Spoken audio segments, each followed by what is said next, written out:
ভগবান,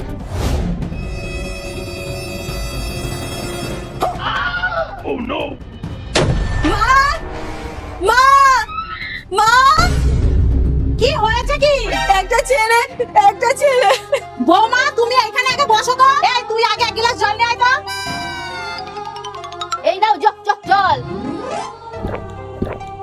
এইবার বলো তো বৌমা কি হয়েছে? মা, একটা ছেলে 3 দিন ধরে আমাকে ফলো করছে, আমার খুব ভয় করছে মা।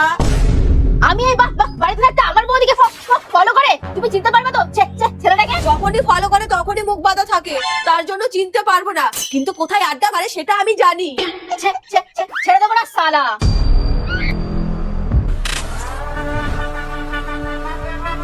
চলো দাঁড়া, তোদেরকে আমি ছোটবেলা থেকে কি শিখিয়েছি জানিস না? রাগের মাথায় কিছু করতে নেই। কিন্তু মা, এদেরকে তো একটু শিক্ষা দেওয়া দরকার, তাহলে আজকে আমাকে ফলো করছে, কালকে অন্য কাউকে করবে। হ্যাঁ চলো দাঁড়া।